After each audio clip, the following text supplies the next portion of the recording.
Welcome to Book Club. My name is Vavasha. And I'm Squizzy. And today we're talking about the final 2 chapters of Haunting Adeline. Woo! We're finally done with this book. We are finally done. All right. You get it. And we're also going to be doing our little post-mortem, a discussion, about wrapping everything up, revisiting some of our thoughts before we started the book or when we read our first 5 chapters. But yeah, let's start with chapter 41. How did this chapter start? Let's see. The child sacrifice altar that Zayd has been invited to. He was about to do his initiation into the pedophile ring, his undercover initiation. And he saw a little girl and she was like, "Oh, please help me." And he was like shaking his head at the barbarism around him. And then some young guy smiled at him and he was like, "Oh, you can't wait to see what's going to happen tonight." And he was like, "You're the first one I'm going to kill." And he did. He stabbed him in the throat. And then everything just fell apart from there. For one to protect the little kids or whatever, he's not afraid to kill some man right in front of their eyes. Yeah, he had the little girl sit on his lap. Her eyes were closed. All right, I'm thinking about a completely different scene because I'm still thinking about the dinner scene, but we're at the sacrifice scene. Yeah. He told her to close her eyes but I'm sure she could hear everything. Blood squelching, knives stabbing, screaming. But And I guess it's better than that than getting chopped up though. So. Yes, yeah. And then there was an explosion, and Jay comes running in, and he's like, "It was all a setup." So Zayd has been set up. Somebody knew he was coming. Yeah, somebody leaked the video of the initial sacrifice so that they could find the Z organization or whatever. And he's like, "Jay, why are you here?" And he was like, I'm back to thinking Jay is betraying him. Yeah, I'm thinking it's either Jay or Daya that's the mole or whatever, because after we leave that scene, we can leave this scene after we leave this scene, we go to Adeline, who's in her house, and she's on the phone with her mom, and she's like, "Oh, you're the one who sent the packet of all the info. You always knew that Grandma covered up the murder of great grandma." And her mom's like, I gotta go. And she hangs up the phone. And then we find that there's a rose in Eddie's house. And she's like, "Oh, my sweet stalker has left me another rose." But she's been getting some missed calls from Daya. So she's like, "This is unusual." I think you just spit all over me. But missed calls from Daya. So Daya, maybe her conscience is getting to her and she's trying to call her, or Daya is in trouble. Yeah. And she's trying to call her, but I don't know. Or she realized that what's his name was in trouble and was trying to get in touch with Addie. I don't know, but something is going on. Yeah, and she's heading out to see what's going on with Daya. Somebody crashes into her car, and I realized that this is very similar to the end of 365 Days. Somebody crashed in when the main girl in 365 Days was going through a tunnel. Boom, she disappeared. Somebody took her. And so, is it Max? Is it this guy that Zayd disregarded as being a nobody? We don't know. That was, he said it was, wait, let me see. "She's alive. What do you want from me? Shut up." Oh yeah, he says, "Just get her in the van. Max is already going to be pissed we messed up his van." Oh yeah, okay, so it was Max. And we don't know if Max is the one who took Daya, or if Daya disappeared because she did something to Zayd, or she's been kidnapped by somebody. How do you feel about that ending? Let's see. I feel like it's similar to what happened at the end of what's that? Didn't you just say 365 Days? Yeah, but also, what's the thing that was based on Twilight? Where it has the the bondage and stuff. Yeah. What's that? I never read that. What? No, not read it. Like it happened in the books, but in the movies too. At the very end of the first one, she gets like kidnapped or something. It seemed, or they went off in a helicopter. But what is that called? 50 Shades of Grey. Yeah.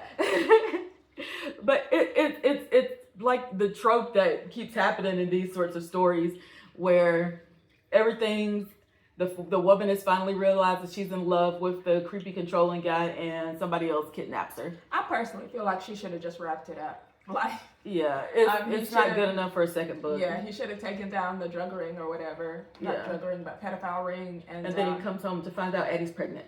Yay! And they adopted the little girl. But anyway. But yeah, I'm not curious enough about these cliffhangers to read the second book. Because you know that this stuff happened at the end because, you know, all this stuff happened at the end, you know, not like Dia disappearing in the middle of the book or something like that. At the end of the book, we're like, oh, maybe Jay is suspicious. Maybe Dia is suspicious. Matt, oh no, Addie's been kidnapped. Oh, her mom is the one who sent the files. She always knew about the cover-up. All these happened in the last 2 chapters. Right. It's a bit silly. I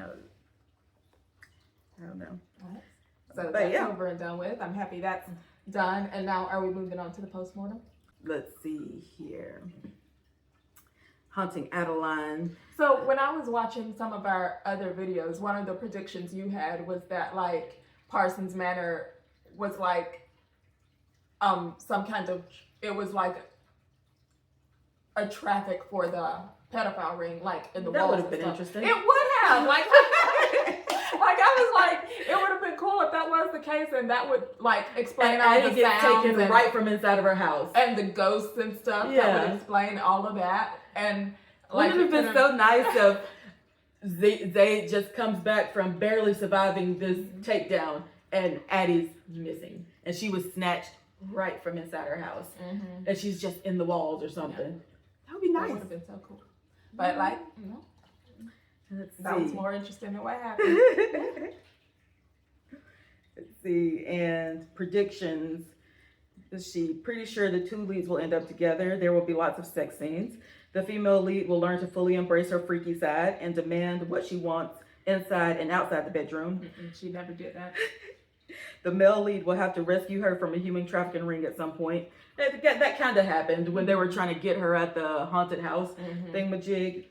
See, further tightening their bond. I don't see any romance between them. All they do is have sex. Like, I don't get that they really like each other. Yeah, I wish there was some romance. Like, you know, he thinks she's pretty, and she thinks he's scary, and she's into that. Like, but he also thinks she's annoying. So, like, I don't buy their romance. Yeah.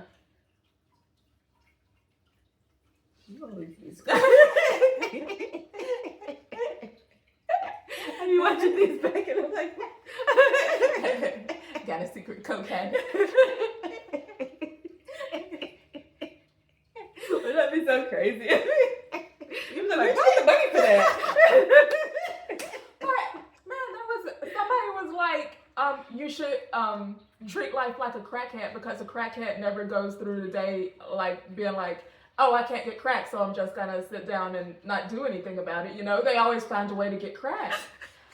And I was like, that is so true. Because those drug addicts, they find a way to get what they want to get. I think that's a good thing. Yeah. Like your own crack. But don't act like a real crackhead. But you know, just with the go-getting attitude. Oh, well, let's see what else we had going on. Oh, let's see. A few other thoughts that we had when we first started the book. Let's see, our theme and interpretation of the cover, it was that I felt like the cover was juvenile, and I felt like the more we progressed into the book, the more that theory was proven true. So far, we've had discussions of hauntings and murder, but we haven't gotten much hauntings, but we have got, a good bit of murder in the book. But yeah, the trigger warnings were, apparently I wrote what the trigger warnings were. Okay. They were that the book contains dubious consent. There was no consent for like the first couple of sex scenes. Yeah. And then a child death, explicit sexual scenes, somnophilia, and a lot more. What's somnophilia? When somebody has sex with someone when they're sleeping. But I don't... He thought about it, remember? Yeah, he was like, ooh, I've got so much respect. Do we have anything else to say? It's still a 0 out of 10 for me. It became a 0 out of 10 like around pretty early on. Yeah, chapters 1 through 5, we were like, oh, it's a 2 out of 10. Yeah. But then just kept going down until it can't go down anymore. Yeah, this book is not for me. Yeah, I really don't think people should read it. Yeah. I don't think it's worth it. I mean, like what you like, I guess, but like there's so many better books out there that you can spend time with. There are some actual dark romances that has a romantic element that eventually, you know, and better written. And yeah, but yeah. Oh yeah, now we can announce what our Christmas read is. I know some people probably already have heard of this book. Hold on, let me get the cover pulled up. And we'll have our Christmas backdrop from... Yes. Okay, hold on.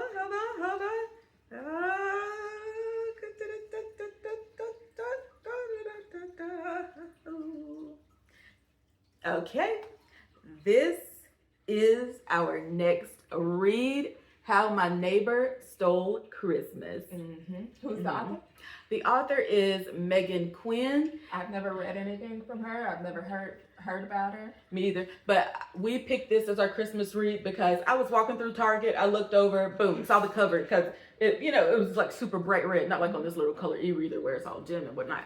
But it was like bright red, and I was like, oh, this is it. And then we read the blurb, and it was the blurb actually made me laugh. So I was like, yeah, it sounds engaging. So I'm ready to read it. Yeah. I hope you guys join us in reading it. How My Neighbor Stole Christmas. Our first review of chapters 1 through 5 should be going up either the week of Thanksgiving or the very first week of Christmas. I mean, of December.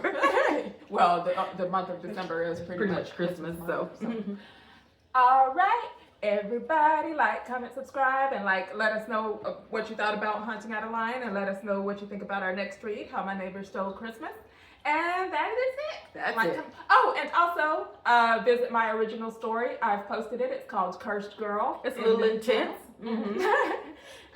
It's only about 5 minutes, so it won't take much of your time. All right. Bye. Bye.